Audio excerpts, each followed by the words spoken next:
Hello students. आज का topic है क्रिटिकल फेनोमेना या फिर लिक्विफिकेशन ऑफ गैसेस, जो कि गैसियस स्टेट का पार्ट 19 है। यदि आपने अभी तक पार्ट 1 to 18 नहीं देखे हैं तो हमारे चैनल पे जाके पार्ट 1 to 18 देख लें। तो आप लोग को पता होगा कि जितना भी रियल गैसेस होता है उसको हम लोग लिक्विफाई कर सकते हैं टेम्परेचर को डिक्रीज करके या फिर प्रेशर को इंक्रीज करके। तो अगर प्रेशर इंक्रीज करेंगे और टेम्परेचर डिक्रीज करेंगे तो रियल गैसेस इस तरह से लिक्विफाई हो सकता है।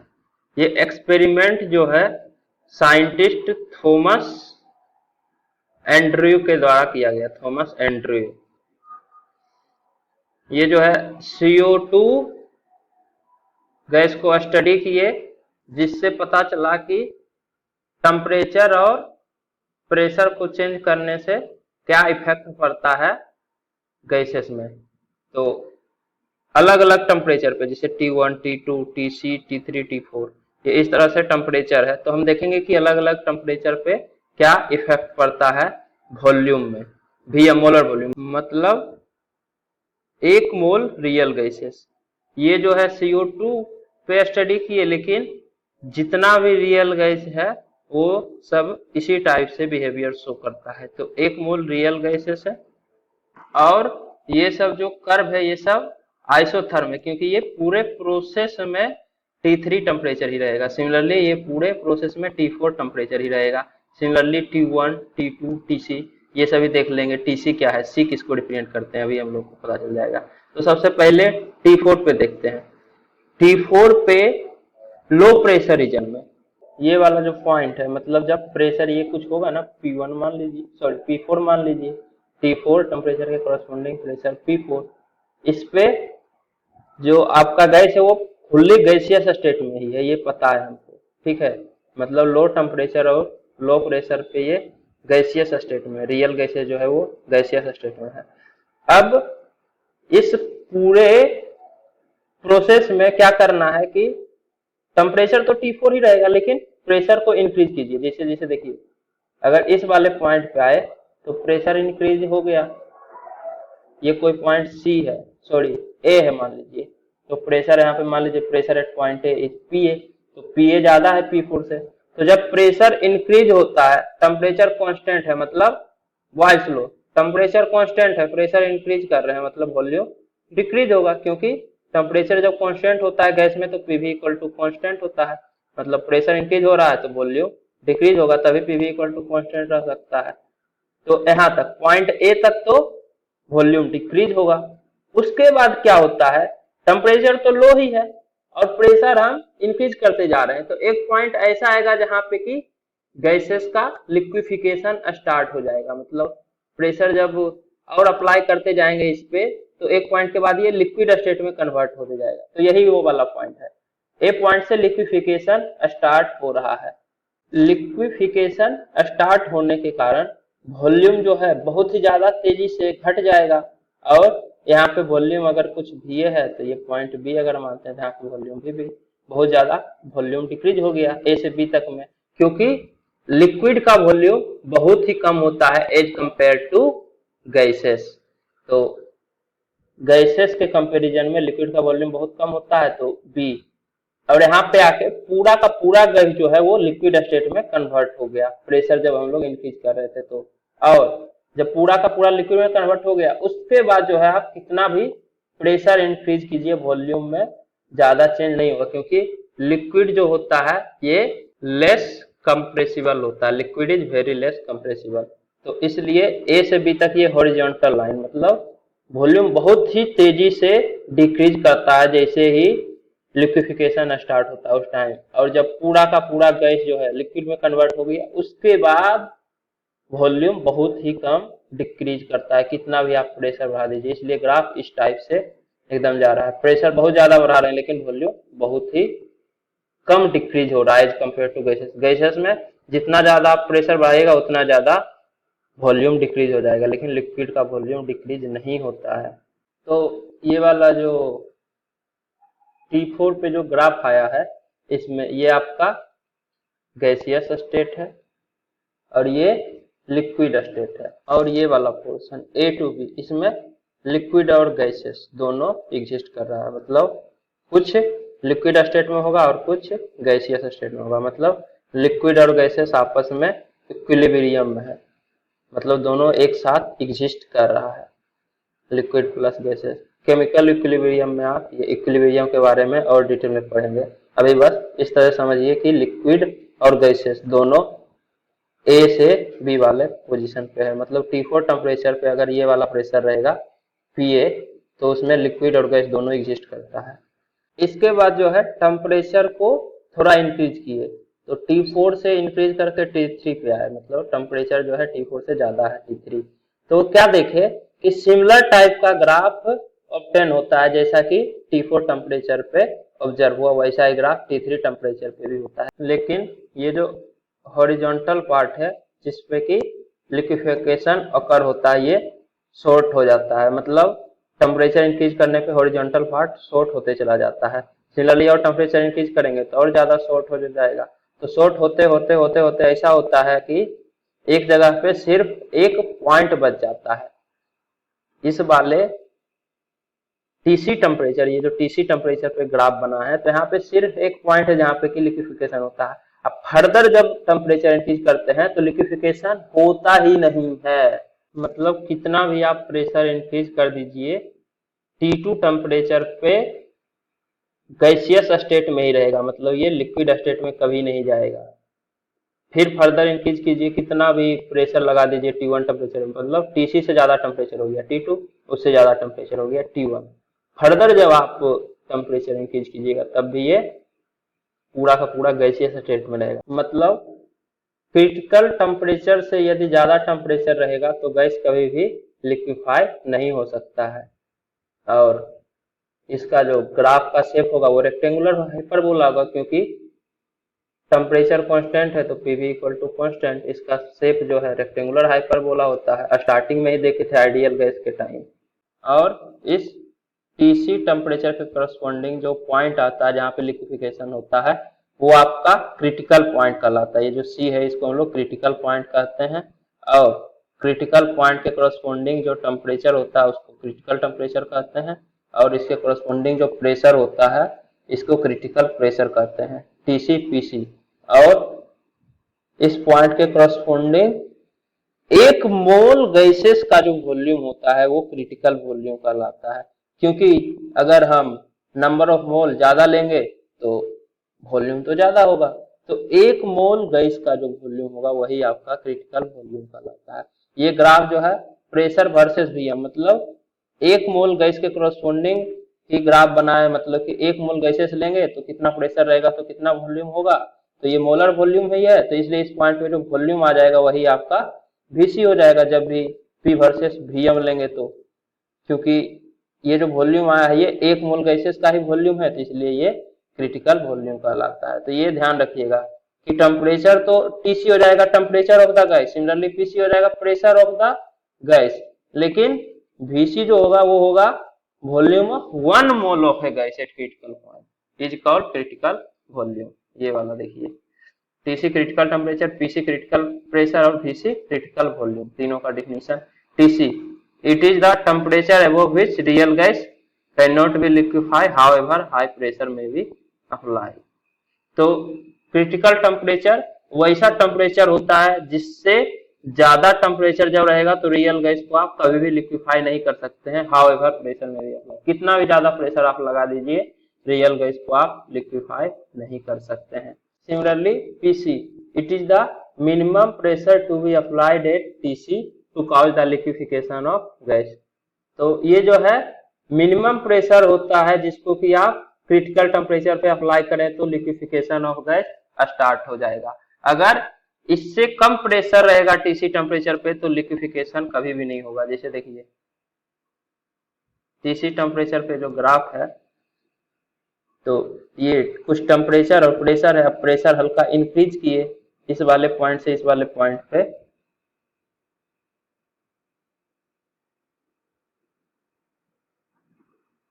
तो टेम्परेचर जब प्रेशर जब इंक्रीज किए तो गैसियस स्टेट में ही है, फर्दर इंक्रीज किए फिर भी गैसियस स्टेट में है। तो इस वाले पॉइंट पे आके गैस जो है वो लिक्विड में कन्वर्ट हो जाता है। तो ये मिनिमम प्रेशर है जहां पे कि टीसी टेम्परेचर पे लिक्विफिकेशन स्टार्ट हो सकता है। अगर पीसी इसका कुछ वैल्यू होगा, इससे कम प्रेशर रहेगा तो लिक्विफिकेशन कभी भी नहीं होगा क्रिटिकल टेम्परेचर पे रियल गैसेस का। तो प्रेशर जो है हमेशा पीसी से ज्यादा ही होना चाहिए। तो वही डिफिनीशन है कि ये मिनिमम प्रेशर होता है जो कि हम लोग टीसी पे अप्लाई करें तब जाके लिक्विफिकेशन ऑफ गैस स्टार्ट होगा। It is the minimum pressure to be applied at TC to cause the liquefaction of a gas. और टीसी से ज्यादा टेम्परेचर रहेगा तो कभी भी हम लोग लिक्विफाई कर ही नहीं सकते हैं। तो वही है। इसके बाद VC critical volume, it is the volume of 1 mole of gas under condition of PC and TC। तो क्रिटिकल टेम्परेचर और क्रिटिकल प्रेशर के कंडीशन में 1 मोल गैसेस का जो वॉल्यूम होगा वही आपका क्रिटिकल वॉल्यूम होगा। कहने का मतलब C पॉइंट, जहाँ पे कि प्रेशर जो है क्रिटिकल प्रेशर के इक्वल रहता है और टेम्परेचर जो है क्रिटिकल टेम्परेचर के इक्वल रहता है। तो इस पॉइंट पे जो वॉल्यूम होगा 1 मोल गैस का, वो आपका क्रिटिकल वॉल्यूम कहलाएगा। मतलब इस क्रिटिकल पॉइंट पे जो वॉल्यूम होता है वही आपका क्रिटिकल वॉल्यूम होता है। VC value is not a reliable value and it should be avoided in calculation. तो ये पॉइंट भी ध्यान रखिएगा कि क्रिटिकल वॉल्यूम का जो वैल्यू होता है ये रिलायबल नहीं होता, इसलिए इसको कैलकुलेशन में अवॉइड किया जाता है।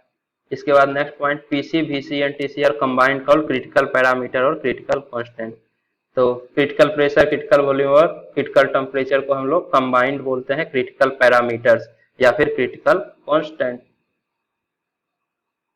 इसके बाद and point of horizontal line जो है ये डॉट्स से कनेक्टेड है। ये पॉइंट सिमिलरली ये पॉइंट, ये सब डॉट्स से कनेक्टेड है। और इस पोर्शन को सरफेस ऑफ डिसकंटिन्यूटी कहते हैं। ये जो डोम शेप का कर्व जो बना है एंड पॉइंट को कनेक्ट करने के बाद, ये आपका डोम शेप का है और ये लिक्विड स्टेट और गैसियस स्टेट को सेपरेट करता है। और इस कर्व के अंदर लिक्विड प्लस गैस दोनों एग्जिस्ट करता है, मतलब लिक्विड एंड गैसेस को एग्जिस्ट। कोई भी पॉइंट ले लीजिए, ये वाला पॉइंट मतलब ये कोई भी टेम्परेचर होगा T4 और T3 के बीच वाला, और इसके कोरस्पॉन्डिंग जो प्रेशर है उस टेम्परेचर और प्रेशर पे गैस और लिक्विड दोनों साथ में एग्जिस्ट करेगा। सिमिलरली इस कर्व के अंदर कोई भी पॉइंट है, मतलब उस पॉइंट के कोरस्पॉन्डिंग जो टेम्परेचर और प्रेशर होगा उस टेम्परेचर और प्रेशर पे लिक्विड और गैसेस दोनों को एग्जिस्ट करेगा। मतलब with in this curve liquid and gases को एग्जिस्ट। अब T1, T2, TC, T3 और T4 में क्या रिलेशन है? तो सबसे ज्यादा टेम्परेचर T1 है, T1 greater than T2 greater than TC, मतलब क्रिटिकल टेम्परेचर से ज्यादा है T1 और T2 और इससे कम है T3 और T4। तो जब भी टेम्परेचर जो है क्रिटिकल टेम्परेचर से कम होगा तभी लिक्विफिकेशन हो सकता है। अगर टेम्परेचर क्रिटिकल टेम्परेचर से ज्यादा है तो लिक्विफिकेशन होगा ही नहीं, कितना भी प्रेशर आप कम कर दीजिए या ज्यादा कर दीजिए। जैसे मान लीजिए कि T3 टेम्परेचर है, ठीक है, T3 टेम्परेचर पे अगर प्रेशर PC के इक्वल है, मतलब इस वाले पॉइंट पे टेम्परेचर तो T3 है लेकिन प्रेशर PC है, तो इसमें लिक्विड स्टेट में है, टेम्परेचर TC से कम है तो लिक्विफिकेशन हो सकता है। लेकिन उसके लिए क्या करना पड़ेगा? उसके लिए प्रेशर को डिक्रीज करना पड़ेगा। तो प्रेशर डिक्रीज करते जाएंगे तो एक पॉइंट पे लिक्विड से गैसेस में कन्वर्ट होने लगेगा, और लिक्विड से गैसेस में कन्वर्ट होने लगेगा तो वॉल्यूम स्टीपली इंक्रीज करेगा। क्यों? क्योंकि गैसेस का वॉल्यूम ज्यादा होता है एज कम्पेयर टू लिक्विड। तो जैसे लिक्विड से गैसेस में जाने लगेगा तो वॉल्यूम बहुत ज्यादा एकाएक इंक्रीज करेगा, मतलब रिवर्स कंडीशन होने लगेगा। तो टेम्परेचर क्रिटिकल टेम्परेचर से कम होना चाहिए लिक्विफिकेशन के लिए, ज्यादा होगा तो कभी भी लिक्विफिकेशन नहीं हो सकता है। इसके बाद एक पॉइंट है, इसको ध्यान रखिए, slope of isotherm at critical point is maximum which is equal to 0। तो ये जो आइसोथर्म है ना, मतलब कांस्टेंट टेम्परेचर पे ये ग्राफ बना है, तो इस ग्राफ का जो स्लोप होता है ये क्रिटिकल पॉइंट पे ही मैक्सिमम होता है और ये 0 के इक्वल होता है। मतलब यहाँ पे ग्राफ जो है हॉरिजॉन्टल हो जाता है। स्लोप 0 मतलब ग्राफ हॉरिजॉन्टल हो जाएगा, क्योंकि एक्स एक्सिस से एंगल 0 बनाएगा तभी ना स्लोप का वैल्यू 0 होगा। स्लोप का वैल्यू होता है टेन थीटा, और टेन थीटा 0 कब होगा, जब थीटा 0 मतलब 0 डिग्री एंगल बना रहा हो एक्स एक्सिस से, मतलब ये क्रिटिकल पॉइंट पे हॉरिजॉन्टल लगभग रहता है। ऐसे भी आप देखिए ना, शॉर्टर होते जा रहा है, लेकिन ये हॉरिजॉन्टल लाइन ही तो है, शॉर्टर होते जाएगा। ये जो हॉरिजॉन्टल लाइन है यहाँ तक आएगा, फिर हल्का सा, मतलब हल्का सा, ये तो पॉइंट ही है, शॉर्टर होते होते पॉइंट हो गया, लेकिन ये हॉरिजॉन्टल हो जाएगा। उसके बाद फिर देखिए इधर भी नेगेटिव रहता है, इधर भी नेगेटिव रहता है, इधर हॉरिजॉन्टल रहता है, उसी टाइप से तो यहाँ भी होगा, नैरो होते होते यहाँ पे तो ये 0 होगा, मैक्सिमम होगा। बाकी जगह तो टेन थीटा का वैल्यू नेगेटिव ही होगा। स्लोप जो है, स्लोप निकालना तो आप लोग सीख गए होंगे अब तक। ये जो टेंजेंट होता है, टेंजेंट का एंगल एक्स एक्सिस से थीटा, और ये टेन थीटा आपका स्लोप कहलाता है। मैथ्स में आप लोग पढ़ चुके होंगे। तो बाकी जगह तो टेन थीटा नेगेटिव है, क्योंकि एक्स एक्सिस से जो है वो ऑब्ट्यूस एंगल बना रहा है, मतलब 90 डिग्री से ज्यादा बना रहा है और 180 से कम बना रहा है। तो 90 और 180 के बीच में जब भी थीटा रहता है तो टेन थीटा नेगेटिव, तो इसलिए स्लोप नेगेटिव है, यहाँ पे 0 है, मतलब यही मैक्सिमम है। तो ये पॉइंट ध्यान रखिएगा कि आइसोथर्म का जो स्लोप है वो क्रिटिकल पॉइंट पे मैक्सिमम होता है और ये 0 के इक्वल होता है। अब सी, क्रिटिकल पॉइंट क्या होता है, तो इसको भी डिफाइन तो करना ही पड़ेगा। ऐसे तो पता ही है कि जहां पे लिक्विड और गैसियस स्टेट एक साथ कोएग्जिस्ट करे वो आपका क्रिटिकल पॉइंट कहलाता है। It is the point eight which liquid and gaseous state coexist, here an equilibrium is established between both liquid and gaseous state.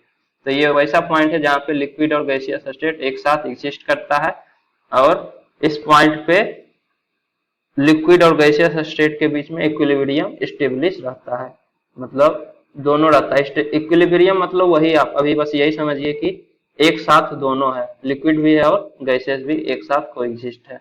यही आपका क्रिटिकल पॉइंट का डिफिनीशन होता है।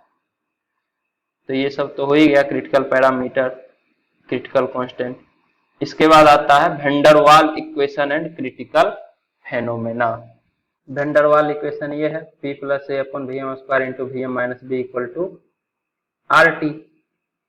इसको जब आप एक्सपेंड कीजिएगा तो ये VM में क्यूबिक इक्वेशन आ जाता है, VM cube minus VM square into b plus RT upon P plus a upon P VM minus AB upon P equal to 0। आप इसको एक्सपेंड कर लीजिए, पहले तो VM स्क्वायर नीचे आ जाएगा, P VM square plus a into VM minus b equal to RT। अब ये VM स्क्वायर इधर ले आइए तो RT इंटू VM स्क्वायर हो जाएगा, P VM square plus a into VM minus b. जब आप इसको कैलकुलेट कीजिएगा तो P VM cube minus BP VM square plus a VM minus AB equal to RT VM square. RT VM square भी इस तरफ ले आइए तो minus RT VM square equal to 0 होगा। अब P से जो है डिवाइड कर दीजिए सभी को, तो VM cube minus B VM square minus RT upon P VM square plus A upon P VM minus AB upon P equal to 0। यही तो इक्वेशन है, VM cube minus VM square जब कॉमन लीजिएगा तो B plus RT upon P आएगा, plus A upon P VM minus AB upon P equal to 0।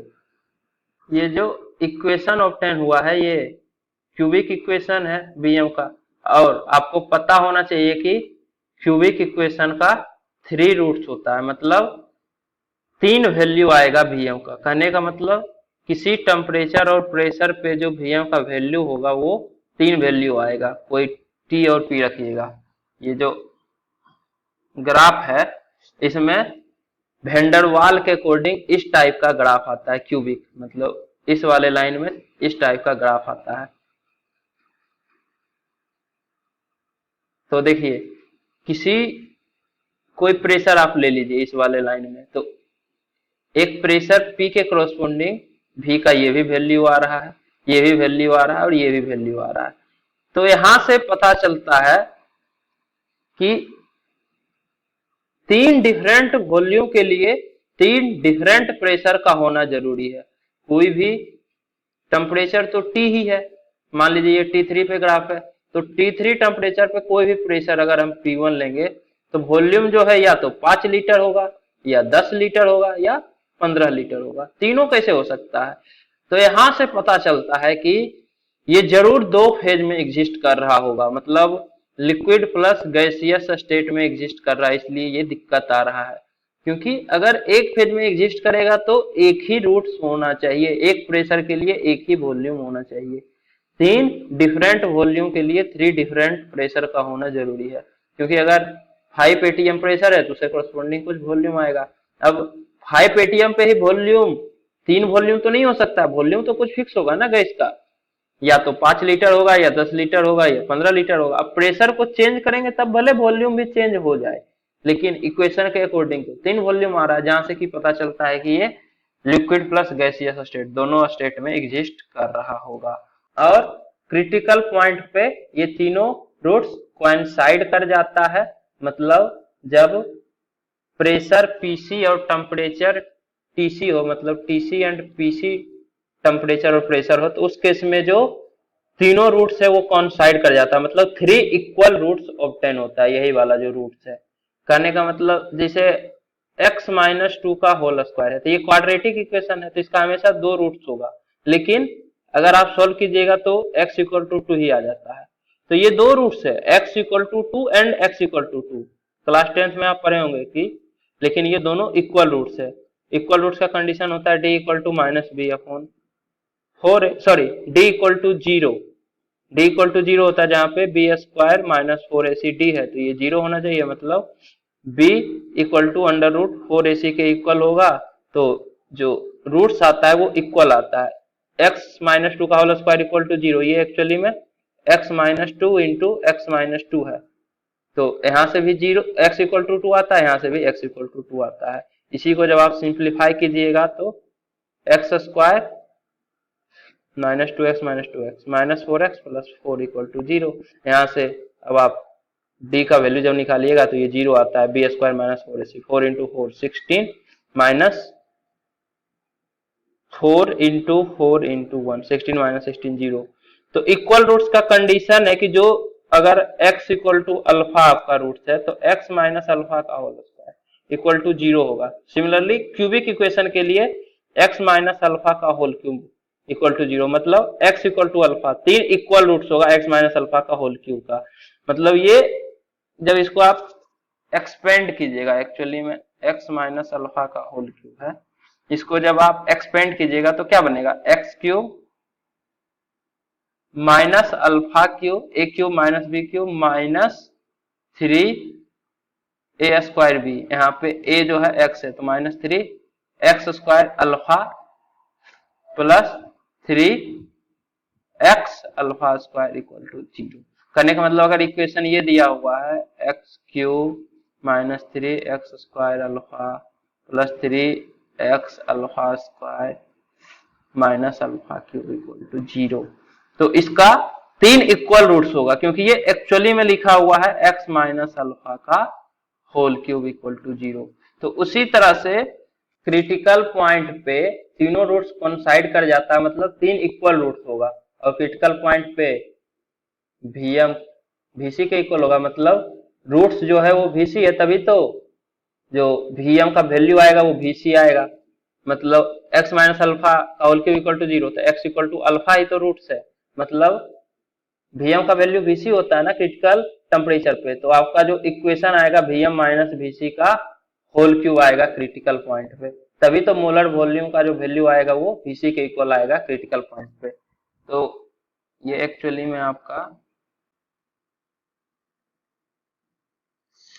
Critical point पे तीनों roots coincide कर जाता है सिंगल पॉइंट पे, और उस केस में टेम्परेचर और प्रेशर जो है टीसी और पीसी होगा, तो जो Vm मोलर वॉल्यूम आएगा वो Vc के इक्वल आएगा, मतलब जो इक्वेशन बनेगा वो Vm माइनस Vc का होल क्यूब इक्वल टू 0 बनेगा, तभी तो 3 इक्वल रूट्स आएगा और तीनों रूट्स जो है वो Vc के इक्वल आएगा, तो मोलर वॉल्यूम Vc के इक्वल होता ही है, मतलब रूट्स जो है Vc के बराबर आना चाहिए।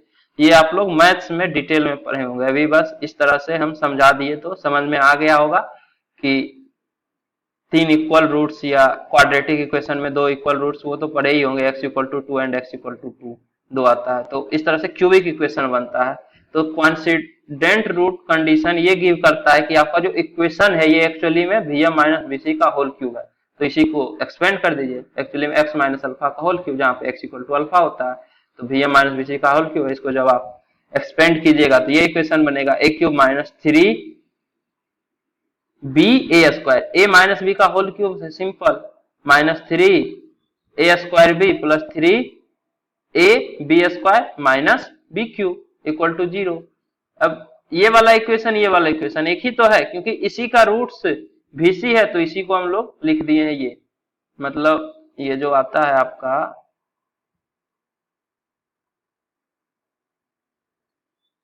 x माइनस अल्फा का होल क्यूब इक्वल टू 0 लिखिए, या फिर ये वाला इक्वेशन लिखिए, दोनों तो एक ही इक्वेशन है।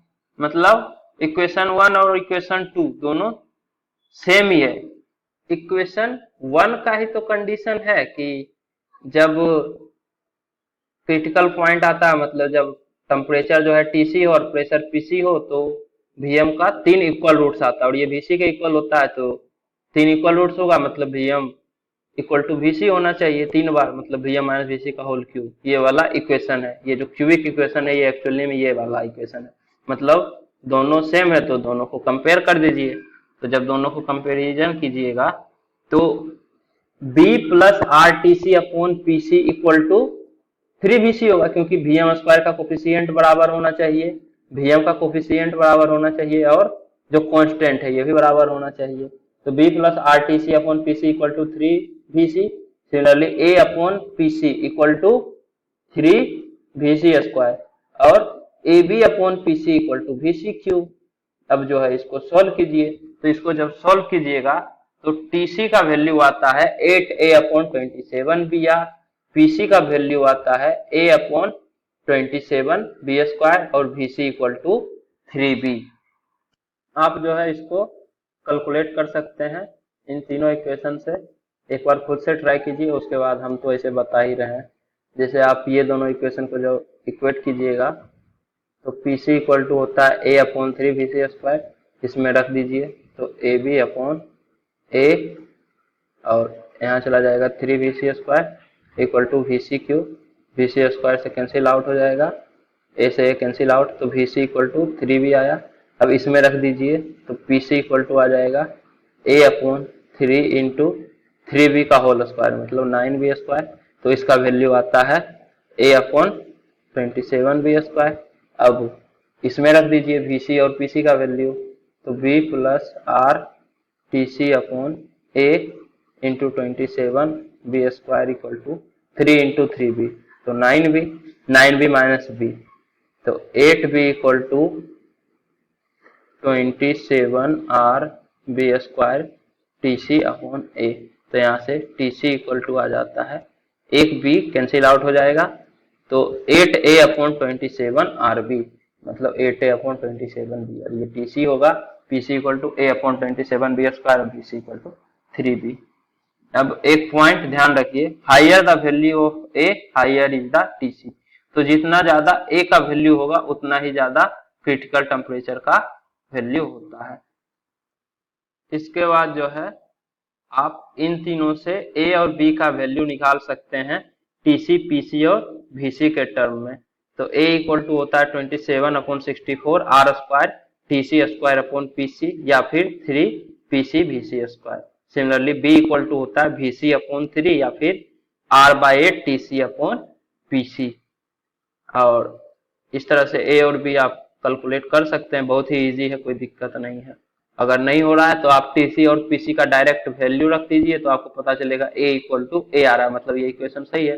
सिमिलरली Pc, Vc का वैल्यू रख दीजिएगा तो पता चलेगा a इक्वल टू a आ रहा है, मतलब ये भी सही है। इसके बाद compressibility factor Z eight critical point. तो क्रिटिकल पॉइंट पे Z का क्या वैल्यू होता है, तो Z का वैल्यू जो है क्रिटिकल पॉइंट पे 3/8 होता है, हमेशा किसी भी गैस के लिए 3/8 आता है, 0.375 या फिर 3/8 बोलिए for every gas. Z equal to PV upon RT होता है, मतलब PVM अपॉन RT। और क्रिटिकल पॉइंट पे प्रेशर जो है Pc के इक्वल होगा, मोलर वॉल्यूम जो होता है वो Vc के इक्वल होता है, और टेम्परेचर Tc होगा। तो इक्वेशन हो जाएगा Pc Vc अपॉन RTc। अब Pc, Vc और Tc का वैल्यू रख दीजिए, a/27b² into 3b/r into 8a/27br। तो 27b और यहाँ 27 और एक b कैंसिल आउट हो जाएगा, a से a कैंसिल आउट हो जाएगा, r से r कैंसिल आउट हो जाएगा, ये b से ये b कैंसिल आउट हो जाएगा। तो सिर्फ 3 और 8 बच रहा है, तो वैल्यू आता है 3/8 और ये सभी गैस के लिए वैलिड रहता है।